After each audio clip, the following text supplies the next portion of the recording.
우리 청년들을 볼 때마다 제가 마음이 너무 좋습니다. 네, 그냥 그렇다고요.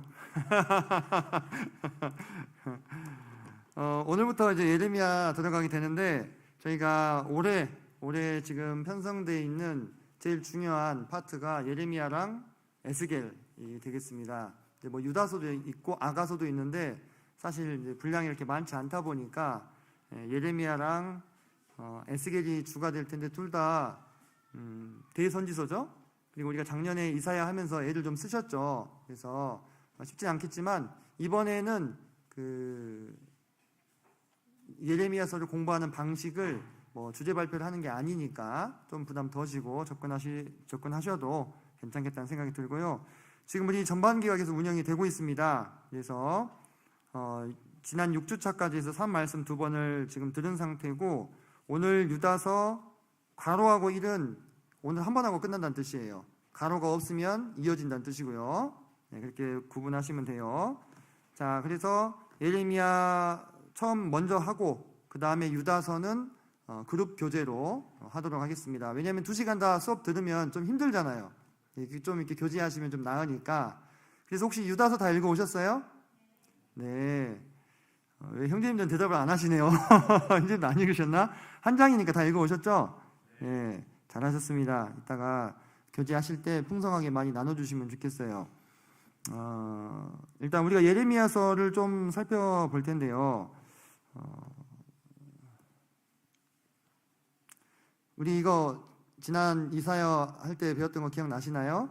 네, 장르별 성경 구분에 있어서 예언과 묵시문학에 해당되는 부분은 전체 성경의 약 20% 정도를 차지하고 있다. 그래서 우리가 귀납적 성경 연구할 때 서사문학, 서가문학, 서사문학이랑 그 다음에 묵시문학만 하더라도 벌써 거의 한 60%, 뭐 넉넉 잡고 그냥 3분의 2 정도에 해당되는 성경을 커버할 수 있다, 그런 말씀들을 드렸었고, 입체적 성경 읽기에서 우리가 이제 성서 문화, 성서 지리, 그다음에 성경 개관 이런 것들을 참고해서 본문을 입체적으로 보자 이렇게 말씀을 드렸고, 여러분이 이미 물론 이제 올해 오신 분들은 학습이 좀 덜 돼 있으시겠지만 지리나 문화적인 요소들을 한 번씩 다루셨으니까 이번에 예레미야서 읽으실 때도 여러분이 배운 대로 접근 한번 해보세요.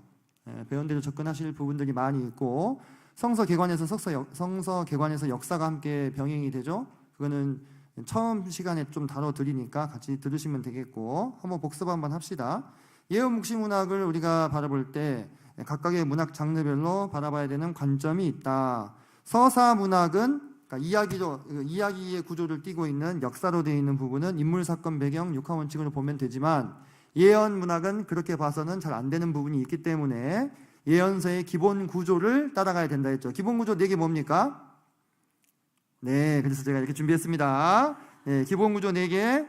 죄를 고발하고, 심판을 예고하고, 회개를 촉구하고, 회복을 약속하는 이 4개의 구조가 모든 예언서의 기본 패턴이라고 말씀드렸죠.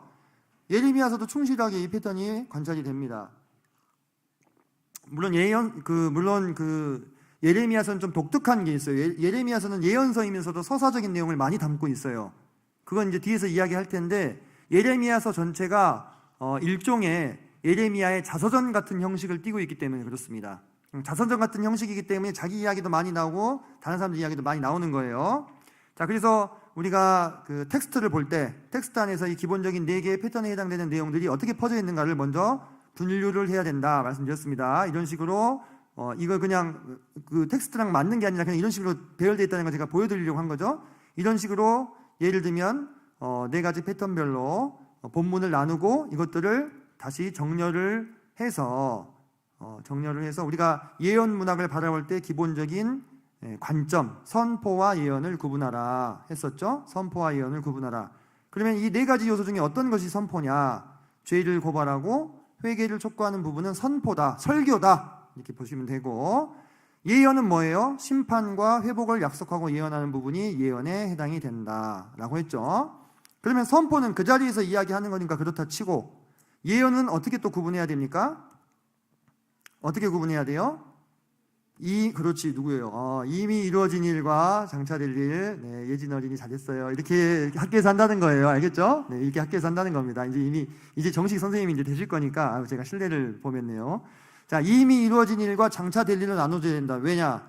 그 구약의 선지자가 얘기했던 기준으로는 미래 일이지만 우리 지금 2000년 지난 우리 기준으로는 어때요?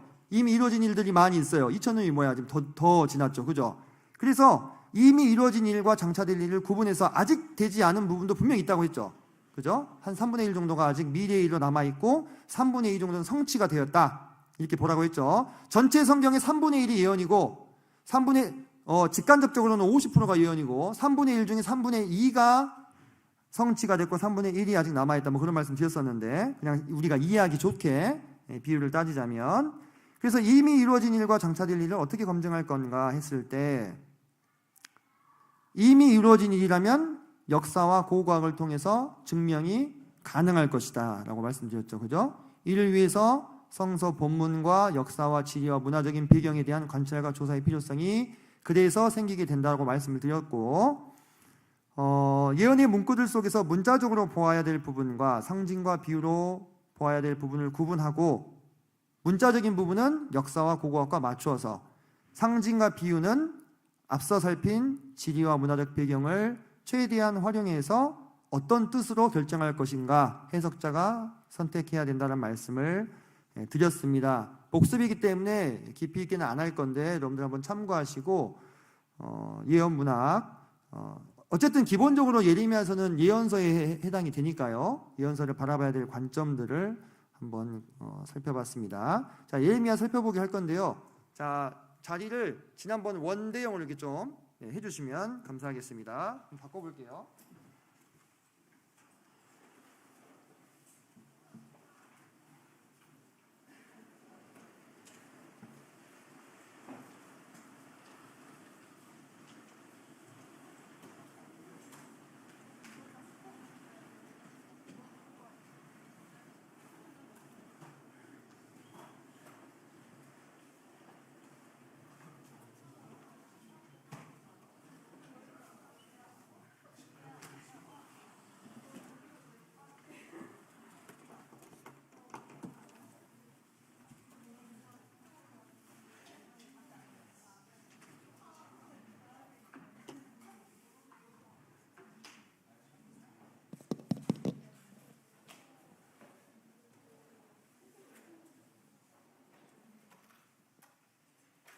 자, 여러분 예레미야 하면 뭐가 떠올라요? 예림이요. 아, 예레미야. 아, 네. 와우, 네.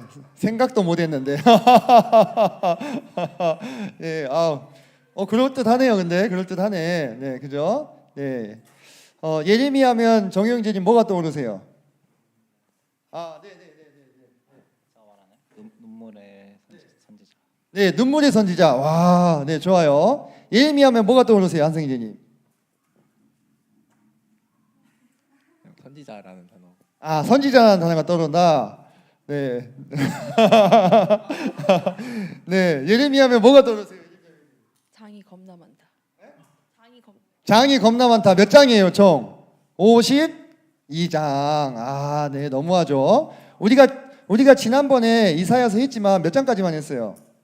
네, 39장까지밖에 안 했잖아요. 그죠? 원래 66장까지인데 39장만 했는데 얘는 52장. 와, 좀 많네요. 그죠? 자, 예레미야 하면 뭐가 떠오르세요? 은성자매님. 어떻게 알았어요? 자기 시킬 거. 기도.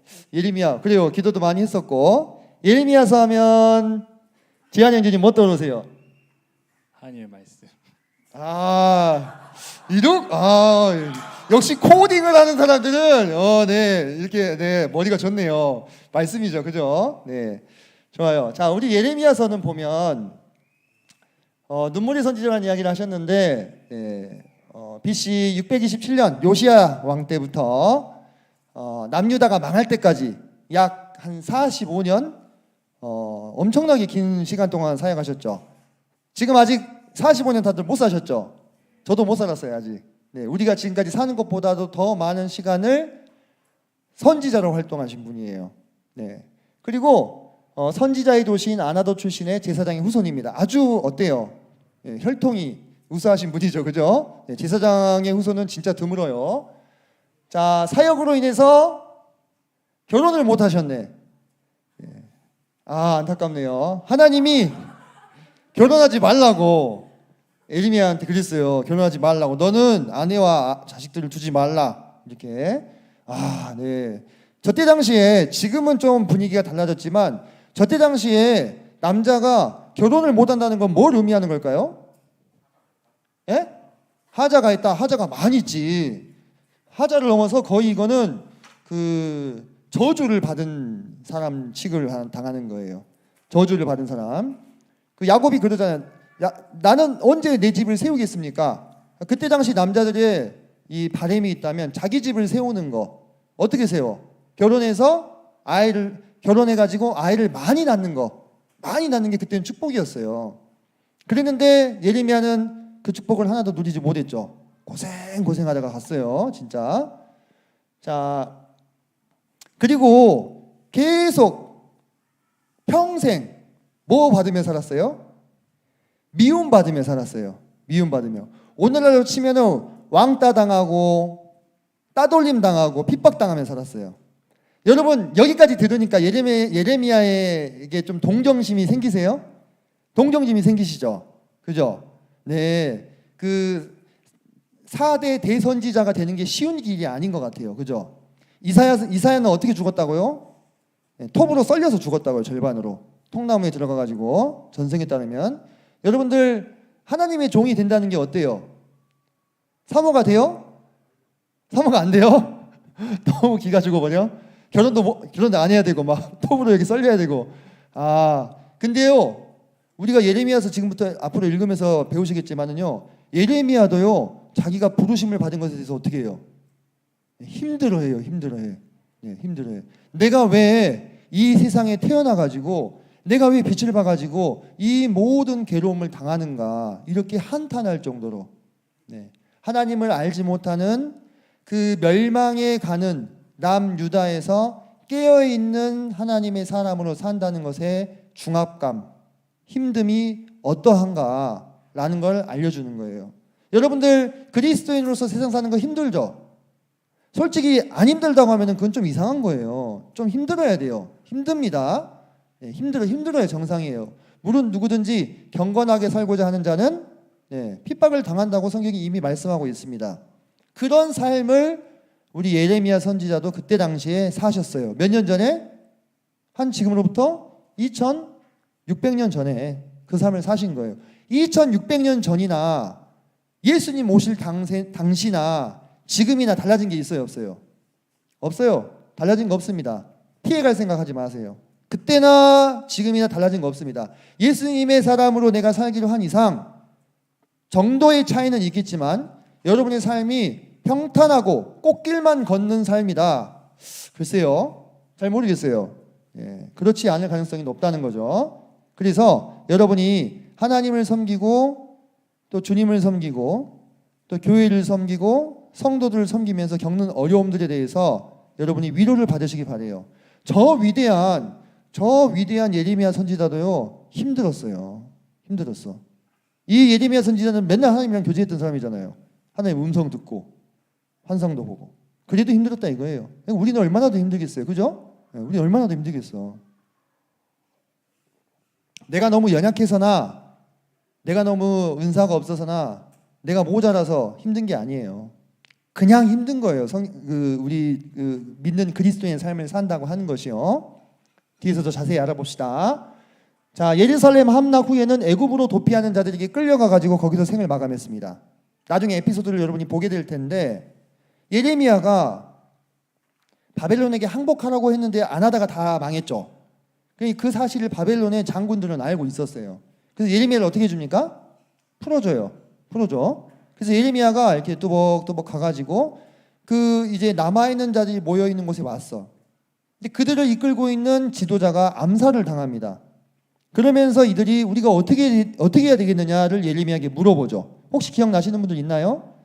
근데 물어봤는데 그들이 뭐라고 얘기하냐면 우리가 하나님이 말씀하신 대로 듣겠습니다. 그러니 하나님께 물어봐 주세요 했어요. 그 예레미야가 알겠다고 하고 기도했어요. 하나님의 응답은 뭐였을까요? 이스라엘 땅에 남아있으라는 거였어요. 근데 그들이 뭐라고 얘기했는지 아십니까? 예레미야 당신이 지금 거짓말을 하고 있다고 얘기했어요. 그들은 처음에 뭐라고 얘기하고 기도를 부탁했어요? 하나님이 말씀하신 것을 우리가 듣겠습니다라고 얘기하고 기도를 부탁했죠. 근데 정작 그 기도의 응답이 자기들 생각과 다르게 나오니까 어떻게 해요? 누굴 거짓말쟁이로 모는 거예요?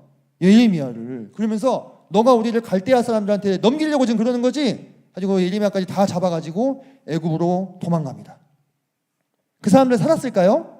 아니요. 그 나중에 느부갓네살 왕이 군대를 이끌고 어디로 쳐들어가느냐? 이집트로 쳐들어가요. 그 사람들 다 죽죠.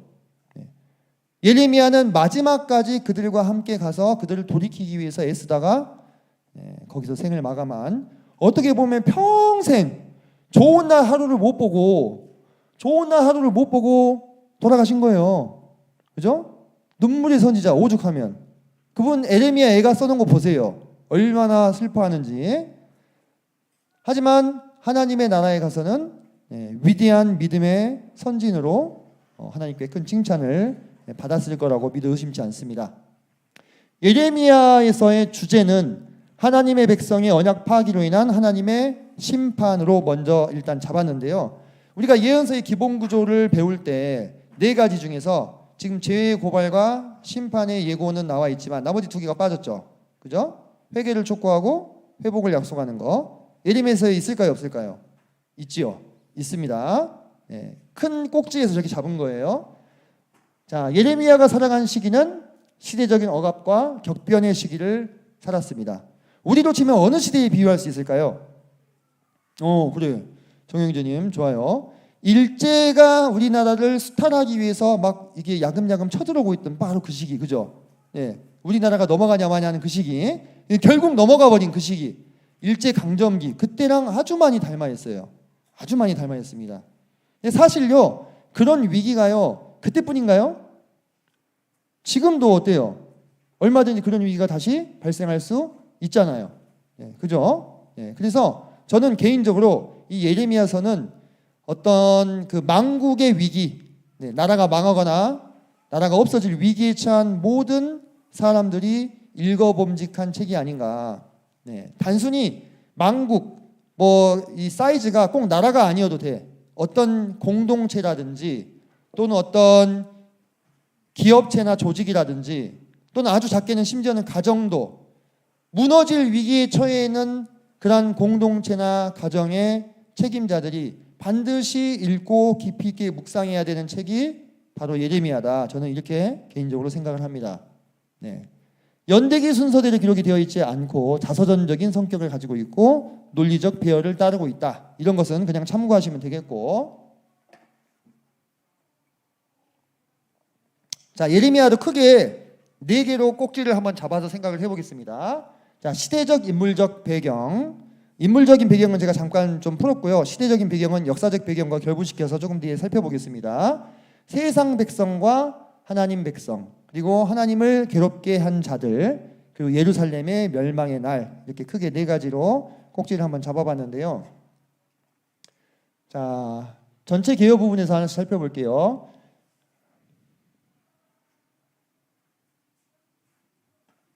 총 52장이잖아요. 그죠? 총 52장이니까 우리가 큼직큼직하게 이렇게 주제를 잡아야 될 필요가 있을 것 같아요. 자, 예레미야가 살던 시대는 어떤 시대냐면 이제 이 남유다의 마지막 빛인 누구? 요시야.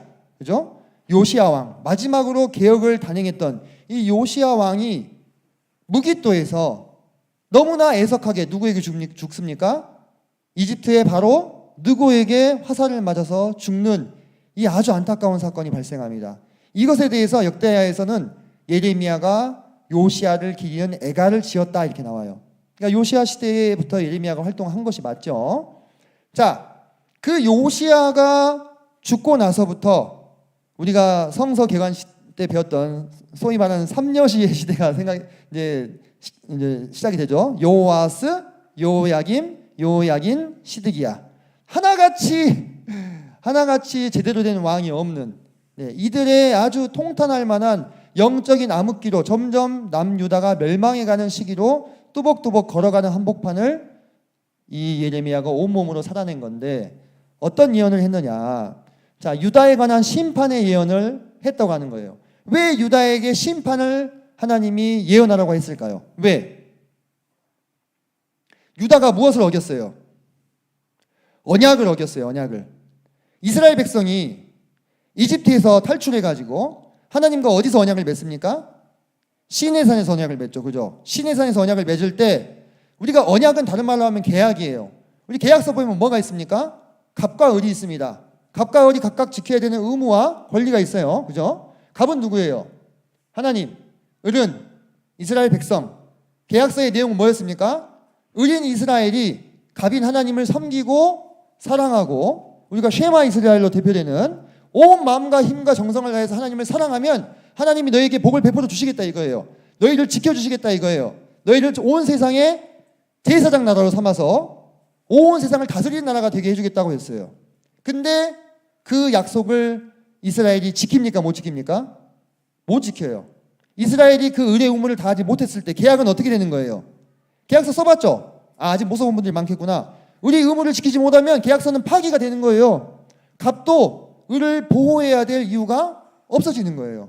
그렇기 때문에 남유다가 하나님을 섬긴답시고 하면서 하나님을 섬긴다고 하면서 그들이 혼합된 신앙에 빠졌어요. 하나님을 안 섬긴 게 아니에요. 하나님께 제사도 드리지만 우상한테도 제사를 드리는 거예요. 이 신도 섬기고 저 신도 섬기고 하나님만 섬겨야 되는데 바알도 섬기고 아세라도 섬기고 몰록도 섬기고 레판의 별도 섬기고 하늘의 황후에게 막 절을 하고 태양의 수레를 만들고 이런 온통 이 우상 숭배로 얼룩진 남유다를 하나님이 마침내 어떻게 하시겠다는 겁니까? 벌하시겠다고 한 거예요. 이 예레미야가 활동하던 시기에 북이스라엘이 이미 어떻게 됐을까요? 이미 왕조가 끝났어요. 누구에 의해서? 아수르에 의해서 이미 왕조가 다 끝났어요. BC 722년에. 그죠? 그리고 나서 이제 그 모든 모습을 보고도 남유다가 어때요? 정신을 못 차리고 있는 거예요. 북이스라엘이 하나님을 버리고 송아지 우상부터 시작해가지고 아주 다채롭게 모든 주변에 있는 신들을 다 섬겼지. 그래서 멸망한 모습을 보고도 남유다는 하나님의 약속을 하나님과의 언약을 지키기는커녕 뒤에서 보면 지도자들에 대해서 또 예언이 나오죠. 여기 보면 다음에 이 지도자들의 예언을 부분을 보면은 여기에 기름 부음을 받는 세 주체가 다 나옵니다. 제가 빨간색으로 써놨는데 보이세요? 제사장 바수훌, 그죠? 그리고 유다의 왕들, 그리고 거짓 선지자들에 대한 예언이 나와요. 이 왕과 제사장과 선지자는 다 어떤 직분이에요? 기름 부음을 받는 직분이에요. 기름 부음을 받는 직분. 가장 중요한 직분. 가장 이스라엘을 이끌어야 되는 사람들이 어떻게 하고 있어요? 영적으로 흐려져 가지고 예레미야를 핍박하고 하나님을 섬기지 않고, 그죠? 거짓 예언을 행하고 한 조각 떡 때문에 자기 양심을 팔고 그런 시대를 살고 있었기 때문에 하나님이 아주 엄중하게 가장 중요한 그 리더들에 대해서 심판의 예언을 예레미야에게 주시는 거예요. 그러면서 중간에 뭐가 나오느냐? 위대에 출현할 메시아 23장에 보면 1절로 8절에 한 의로운 가지인 다윗의 한 의로운 가지인 메시아가 나올 거라고. 지금 너희들 지금 그 기름 부음 받아가지고 이 하나님의 백성이 이스라엘을 제대로 이끌지도 못하고 거짓 예언을 행하고 하나님이 기뻐하시는 말씀이 아니라 자기 마음에 기쁜 다른 사람들이 듣고 싶은 말 행하는 그런 썩어빠진 지도자들 다 심판하시고 하나님이 하나님 마음에 합한 다윗의 한 의로운 가진 메시아를 세우시겠다. 그 내용이 그 뒤에 이어져서 전개가 되고 있어요. 오늘날도 여러분 우리가 생각해야 될 것이 있습니다. 무엇이냐? 여러분은 지금 이 시대가 심히 악하고 음란하고 폐역한 시대란 말을 몇 번 들어봤을 겁니다. 그죠? 지금 이 시대가 심히 악하고 폐역한 시대라는 말을 여러 번 들어봤을 거예요. 근데 여러분 제가 곰곰이 한번 생각을 해봤어요. 지금 이 시대가 특별히 다른 시대에 비해서 더 악하고 음란하다고 말해야 되느냐? 어떻게 생각하세요? 옛날에 우리에게 조선시대를 예를 한번 들어봅시다. 조선시대에 양반이 죄를 지으면 천민에게 죄를 지으면 그 양반을 벌할 수 있었어요? 없었어요? 벌할 수 없었습니다. 벌할 수 없었어요. 그리고 사적 제재가 만연했습니다. 그 지방에서 유력한 양반이 영장도 가지지 않고 평민을 데려다가 곤장을 치더라도요 뭐라고 할 수가 없었어요. 왜? 신분이 있었으니까. 그죠? 지금은 어때요? 적어도 지금은 적어도 나보다 힘이 있고 권력이 있다고 해서 나를 이 임의로 끌어갈 수 있습니까? 없잖아요. 그죠? 영장 안 가져오면 나 잡혀가지 않는다고. 그죠? 영장 내놔 하면 돼. 검사가 오더래. 검사가 직접 오는 일도 없지만 경찰이 오면 구속영장 가지고 왔냐고 따질 수 있어요. 그죠? 안 가져서 못 데려가 나를. 억지로 이렇게 끌고 갈 수 없어요. 그러면 그것만 생각해봐도 지금 생각해보세요. 지금 이 시대가 의로우냐 그 시대가 의로우냐 어때요? 그 시대도요 못지않게 아주 폐역한 시대였다 이거예요. 우리 사람들이 이 세상의 중심이 돼가지고 하나님을 배반하고 자신들 나름대로의 권력과 어떤 시스템을 세워서 돌아가는 모든 문명 세계는요 다 하나같이요 별로 희망이 없습니다. 차라리 지금은요 뭐 우리가 예를 들면 인터넷 신문고에다가 이렇게 뭐 한다거나 그죠? 네. 신문 때문에 차별을 받는 일은 없잖아요. 그죠? 범죄를 저지르면 수사해서 기소할 수 있고 그런 의미에서 봤을 때 이 시대가 전보다 더 폐역한 시대냐? 물론 어떤 성적인 방종이나 근데 그때도 그런 건 더 있었어. 그때도 그런 건 더 있었어. 지금은 음란물을 보지만 그때는 직접 가서 했잖아요. 안 그래요? 그때는 신전 창기들 그냥 가서 돈만 주면 언제든지 그런 시대였잖아요. 지금 이 시대가 전의 시대와 비교해서 더 악하냐? 아니요, 그렇지 않아요. 언제나 사람들이 살던 시대는 다 거기서 거기였던 거예요. 그럼 무엇이 시대를 가르느냐? 무엇이 그 시대를 구원하느냐? 그 시대를 살아가는 사람들의 리더들이 하나님의 말씀에 눈이 깨어있고 분별력 있는 자들이 세워지느냐 아니냐에 따라서 그 시대가 살기도 하고 죽기도 하는 거예요. 이 시대를 한번 보세요. 이 시대에 리더가 되어야 될 왕과 제사장과 선지자들이 어떻게 하고 있어요? 하나같이 다 하나님을 따라가는 것이 아니라 사람의 생각과 사람의 뜻을 따라가고 있잖아요. 그렇게 할 때요.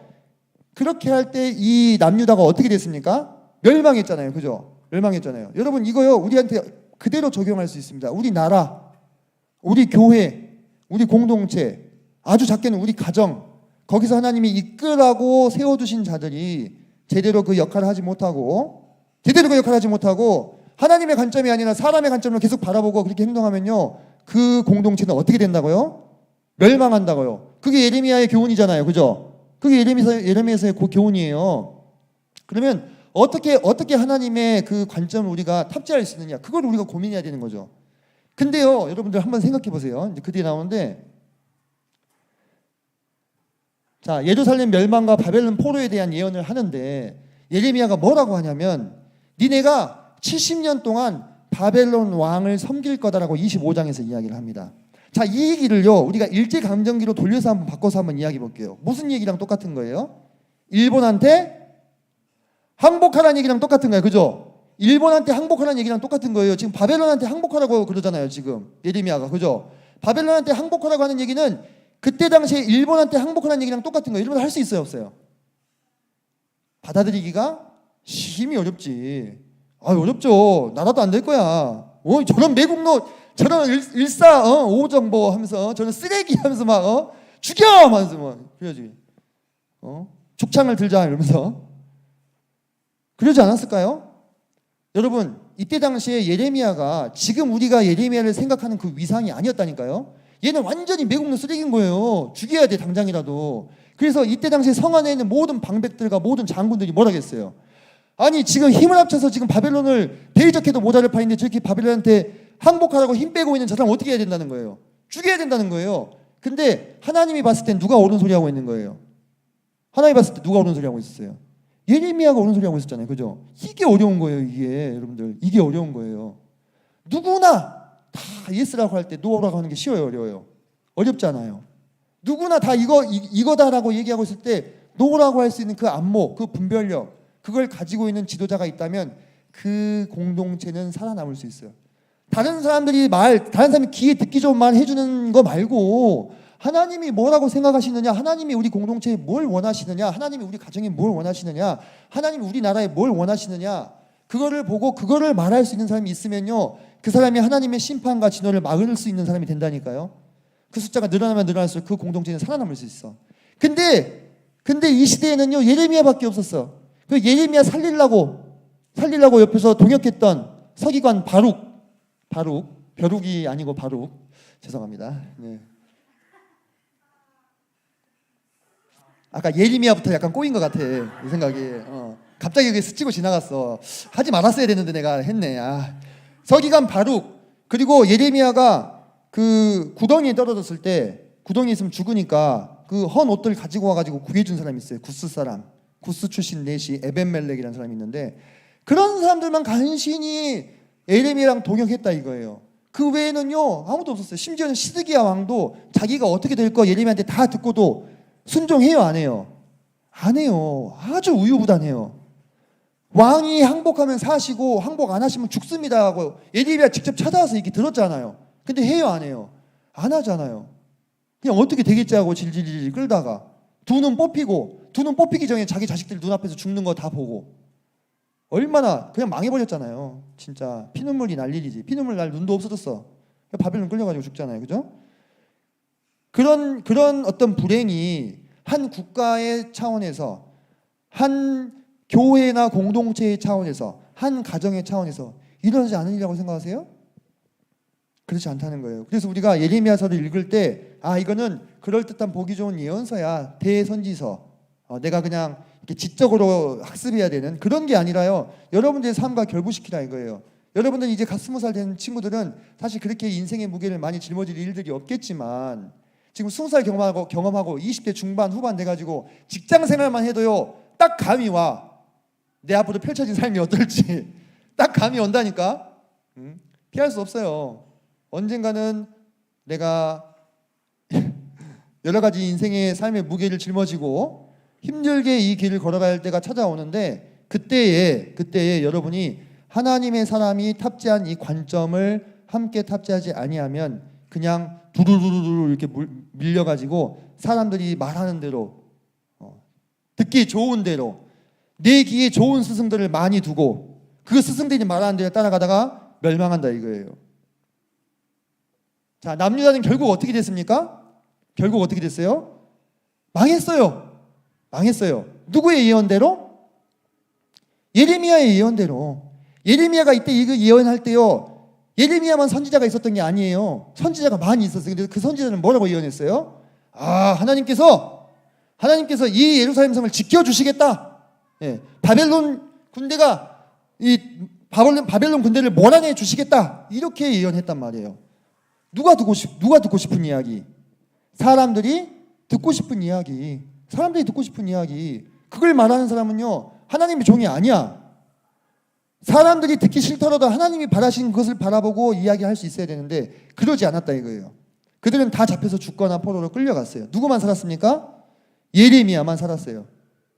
살고 나서도 기구하긴 했지만 저는 그래서 나중에 천국에 가면 예레미야 선지자 만나면 저는 다니엘을 제일 먼저 만나긴 할 건데 이렇게 다 만날 분들 만나고 예레미야 만나면 그냥 아무 말도 안 하고 그냥 이렇게 꽉 끌어안아 주려고. 힘드셨죠? 하면서 꽉 끌어안아 주려고. 장가도 못 가고 죽을 때까지 고생하다가 형제니까 그러는 얘기는 아니고 그냥 여러 말 안 하고 그냥 꽉 끌어안아 주고 싶어요. 이 예레미야 선지자 만나면 좀 그래요. 짠해요. 뭔가 느낌이. 한번 읽어보세요. 계속 읽으면서 한번 해보시면 짠합니다. 그렇게 45장까지 해서 남유다의 최후가 드러나고 그 뒤에 이제 열방에 대한 심판, 우리가 이사야서에서는 주구장창 봤었던 열방에 대한 심판이 여기서 비로소 46장에서부터 나와요. 그러니까 사실 예레미야 선지자는 남유다에게 완전히 특화된 선지자죠. 그 마지막을 감당했던. 자, 그래서 애굽, 블레셋, 모압, 암몬, 에돔, 주변에 있는 모든 국가들 다 다루잖아요. 그러면서 마지막에 누가 나오냐면 바벨론이 나와요. 바벨론은 사실 앞서 기록된 모든 나라들을 다 심판하는 나라로 세워졌는데 마지막에는 어떻게 됩니까? 그 나라조차도 하나님 앞에서 불의함이 드러나서 심판을 받게 됩니다. 이게 하나님의 어미하심이에요. 이게 하나님의 거룩이고 하나님이 바벨론이라는 뿅망치로 마음에 안 드는 나라를 다 때려서 다 쳐부순 다음에 얘도 보니까 얘도 썩었어. 얘도 우상을 숭배했거든. 얘도 어떻게 합니까? 폐기 처분하시는 거예요. 이 어미하고 두려운 거룩한 하나님 앞에서 누가 살아남을 수 있겠어요? 그죠? 오직 주 예수 그리스도의 보혈과 은혜로 거듭난 성도들만 살아남을 수 있는 거죠. 그리고 나서 그 뒤에 이제 예루살렘의 최후와 이후의 역사가 이제 기록이 되는데 여기서 이렇게 아까 제가 얘기했던 대로 그런 어미하고 거룩하고 심판이 하나님만 만나면 이 절반만 본 거죠. 회복을 약속하고 회개를 촉구하고 회복을 약속하는 그것이 있어야 되잖아요. 그죠? 마지막 52장을 보시면 마지막 52장에서 남유다의 왕을 바벨론 왕이 회복시켜 가지고 왕의 밥상에 앉게 해주는 기록이 나와요. 왜 그 기록이 나왔을까? 뜬금없이 이스라엘에게 뭘 주는 겁니까? 소망을 주는 거예요. 그 소망이 결정처럼 이루어져 있는 것이 바로 30장부터 31장까지 나오는 33장까지 나오는 미래에 대한 소망입니다. 특별히 31장에 보면 새 언약이라는 게 나와요. 새 언약. 네, 예레미야의 새 언약 아주 중요합니다. 자, 이 새 언약의 특징은 뭐냐면 하나님은 지금까지 끊임없이 이 선지자들 통해서 뭘 말씀하시냐면 돌아와라, 회개해라, 돌이켜라, 율법을 준수해라, 내 말씀을 지켜라. 그럼 너희가 산다. 근데 돼요, 안 돼요? 안 돼, 안 돼. 그래서 이제 하나님께서 어떻게 하시느냐? 너의 마음에 묵은 것을 제하고 새로운 마음을 회복시켜 주시는 거예요. 주권적으로, 그분의 능력으로, 주권적으로. 그게 우리의 마음 가운데 우리가 살 수 있는 유일한 길인 거예요. 우리 사람들은 너무나 쉽게 대중에 편승하고 내 귀에 듣기 좋은 말에 귀를 기울입니다. 그렇지 않아요? 그렇지 않아요? 그죠? 여러분들 예레미야 시대에 여러분이 살았다면 여러분이 예레미야 동조할 수 있었겠어요? 어려웠겠죠. 저도 못했을 것 같아요. 저도 죽여! 돌 던지면서 막 그쪽에 내가 끼는 게 어때? 더 쉽고 편하거든. 같은 막 나한테 동의해 준 사람들도 있고 하니까 쉽게 그 편에 설 수 있는 거예요. 예레미야는 저기 서 있고 내가 한번 그 자리에 들어가 보니까 나도 여기 예레미야 편은 아니더라고. 바룩이나 에벤멜렉급도 안 돼. 나는 예레미야는 고사하고 그렇게 몰래라도 도와줄 수 있는 사람도 안 되는 거야. 난 여기서 막 이제 이러고 있는 사람인 거야. 매국노 취급하면서. 우리는 그래요. 우리의 연약함, 또 우리의 완악함, 고집, 자존심 이런 걸 꺾지를 못해 하나님 앞에서. 근데 그것들을 다 하나님께서 주권적으로 다 긁어내시고 우리의 마음을 성령으로 새롭게 하시겠다는 이 새 언약, 우리에게도 지금 적용이 되어서 우리도 하나님을 믿고 그 아들 예수 그리스도를 믿은 자들의 마음 안에 누가 내주하십니까? 성령님께서 내주하시고 그 성령님께서 우리 삶에서 역사하셔서 우리를 어떻게 해요? 매일매일 조금씩 변화시키시죠? 그죠? 네. 그런 것이요 생명의 증거예요. 여러분들 구원받았는지 안 받았는지 잘 모르겠어요 라고 혹시 속으로 고민하고 있는 분이 있다면 생명의 반응이 있는가를 보세요. 생명의 반응이. 생명은 반드시 어떻습니까? 생명의 반응이 몇 가지가 있어요. 그죠? 여러분들 배우잖아요. 생명은 배가 고파서 먹어야 됩니다. 그리고 생명은 어떻습니까? 자라나야 돼요. 그래서 생명은 항상성을 유지하려고 합니다. 내가 상태가 이상해지면 다시 원위치로 가려고 해요. 그죠? 생명은 생식을 합니다. 새로운 생명을 낳으려고 하는 본능이 있어요. 그래서 생명은 나중에 어떻게 돼요? 죽어요. 그죠? 그런 생명 활동이 있어야 됩니다. 우리 안에. 있으면은 우리는 살아있는 자들이에요. 구원받은 자들이고. 근데 내가 아무 반응이 없다. 어떤 종류의 먹이 활동도 하려고 안 해. 어떤 종류의 생식 활동도 없어. 어떤 종류의 항상성 유지를 위한 의지도 없어. 그럼 내 생명이 있는 겁니까? 있는 게 아니죠. 그죠?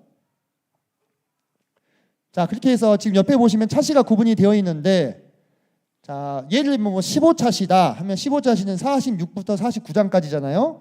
그러면 그 장을 읽어오고 그 주에 어떻게 하는 거예요? 서로 교제하시면 됩니다. 제가 교제한 내용을 조별로 발표해 보세요라고 할까 말까 고민 중인데 잘 읽어오시고 잘 교제하시면 그걸로 가름하고, 아니면 발표를 좀 아닙니다. 네.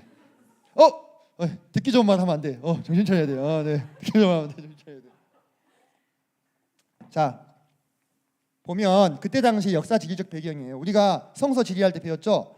자, 저기 가운데 저렇게 바벨론 메소포타미아 지방부터 이집트 끝단에 이르기까지를 우리가 뭐라고 불렀습니까?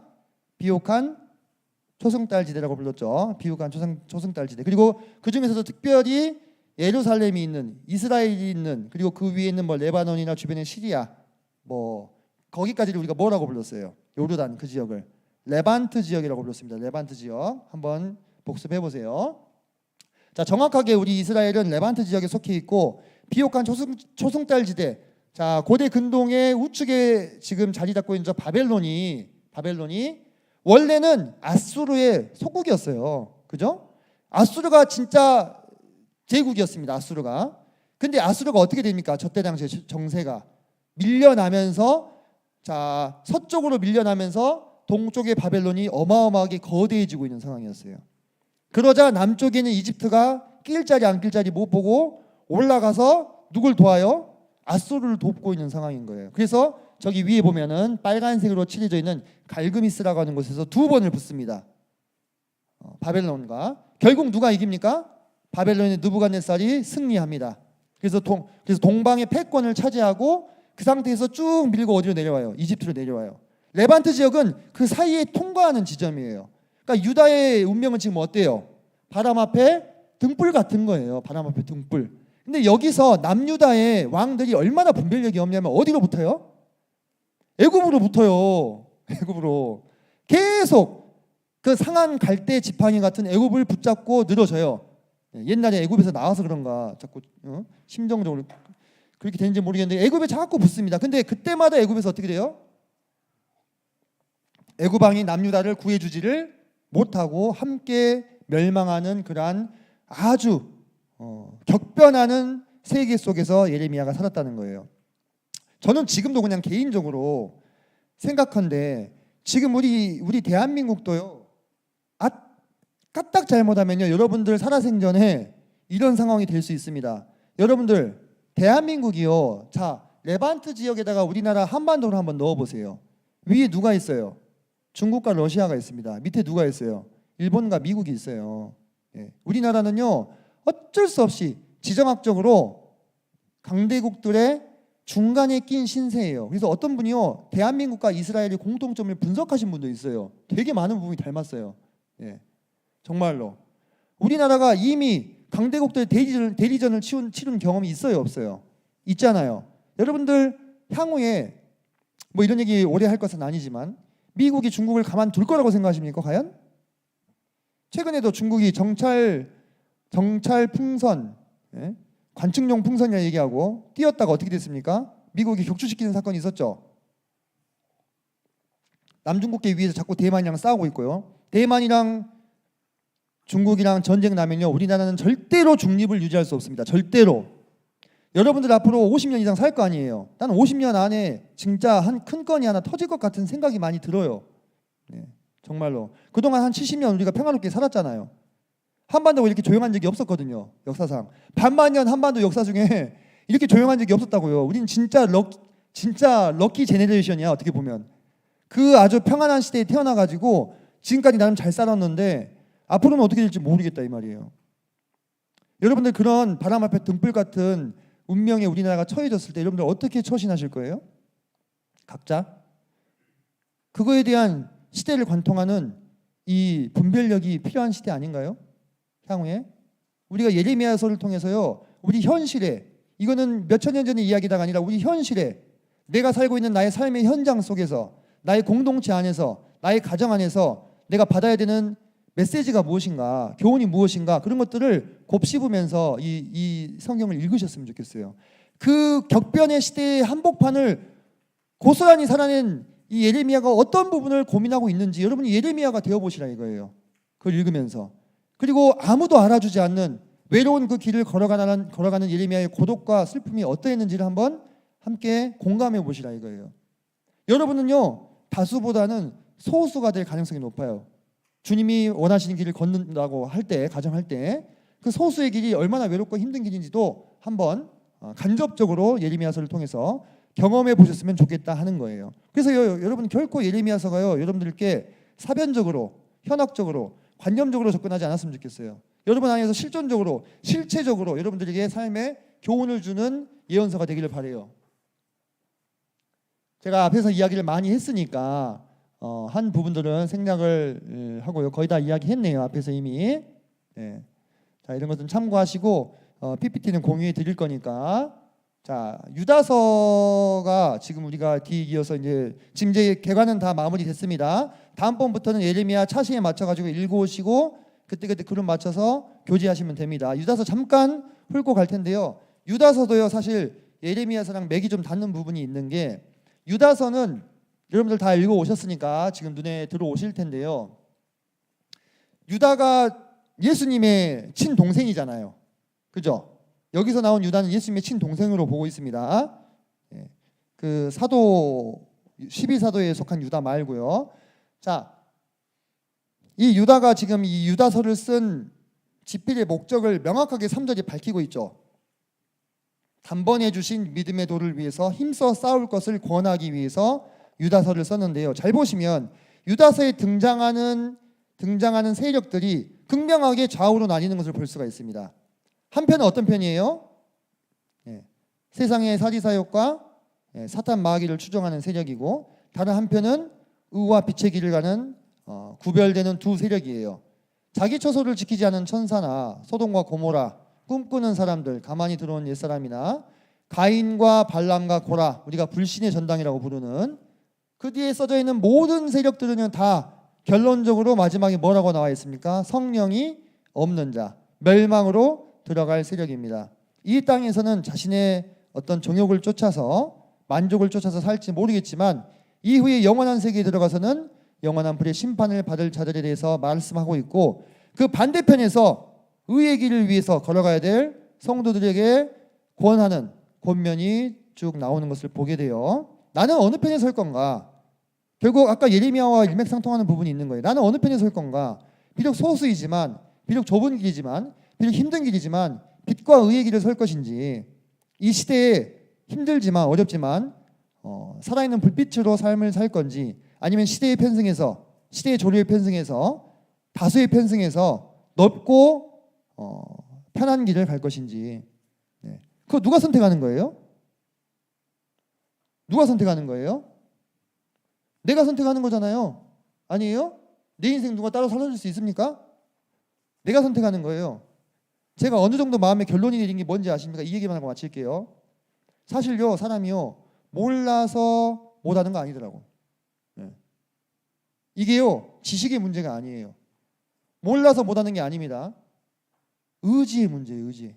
내가 어떤 것을 선택할 것이냐, 그 문제예요. 결국은 우리가 청년 정도 되고요, 어느 정도 교회에서 말씀을 들으면요, 다 압니다. 무엇을 선택해야 되는지 알아요. 뭐 툭 까놓고 여러분들 20대에 해결해야 되는, 뭐 예를 들면 여러분들 진로의 문제라든지 또는 뭐 결혼의 문제라든지 뭐 이런 다양한 실제적인 삶의 문제 말하는 거예요. 막 이렇게 막 우리 관념적인 그런 얘기 말고, 교회에서 섬기는 문제라든지 이런 거, 뭘 선택해야 되는지 알아요. 모르는 게 문제가 아니에요. 결국은 근데 뭡니까? 선택의 문제예요. 내가 그 길을 가겠느냐, 가지 않겠느냐. 그 선택은요, 믿음에 달려 있어요.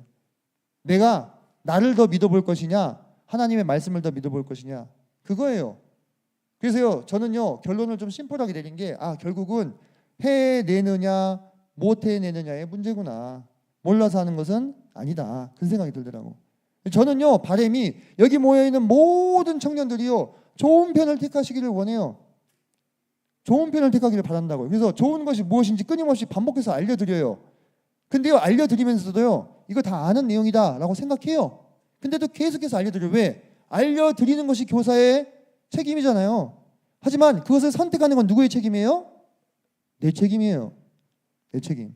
내가 나중에 하늘나라에 가가지고요, 하나님 앞에 가서 그리스도의 심판대에서 상급을 오지게 받는 거 여러분들이 잘 선택한 거예요. 여러분들이 잘 선택해서 받으신 거예요. 여러분이 근데 갔는데 다 불에 타버리고 불 가운데서 구원받은 신세가 됐어. 그것도 누구 책임인 거예요? 내가 선택한 거예요. 되게 냉정하고 어떤 면에서는요, 정없어 보이지만요, 그게 팩트예요. 저는 어느 정도 이렇게 결론을 내리고 있는 부분이 있어요. 하지만 제 마음의 바람은 뭐라고요? 다 좋은 선택을 하길 바라지. 안 그래요? 부모가 자기 자식이 잘못되길 바라는 부모가 어디 있어? 선생이 자기 제자가 삐뚤어지길 바라는 선생님이 어디 있어요? 다 잘 되기를 바라지. 하지만 여러분들 분명 기억하세요. 여러분들이 그 선택의 길을 놓였을 때 여러분이 하나님을 만나서 야곱과 같이 시험하는 때가 찾아올 거예요. 그때 여러분들 지금까지 여러분이 지금 섬겼던 내공이 쓰러지지 않는 내공인지, 아니면 그냥 아이쿠 하고 그냥 쓰러지는 내공인지가 판가름이 날 거예요. 그때를 위해서 지금도 매일매일 매주 배우고 있다고 생각하셔야 됩니다. 자, 여기까지 해서 마무리하고요. 지금 4시 7분인데 조편성하고 어쩌고 하면 좀 시간 걸리니까 4시 17분 10분 쉬고 다시 이곳에 모여주시면 감사하겠습니다. 수고하셨습니다.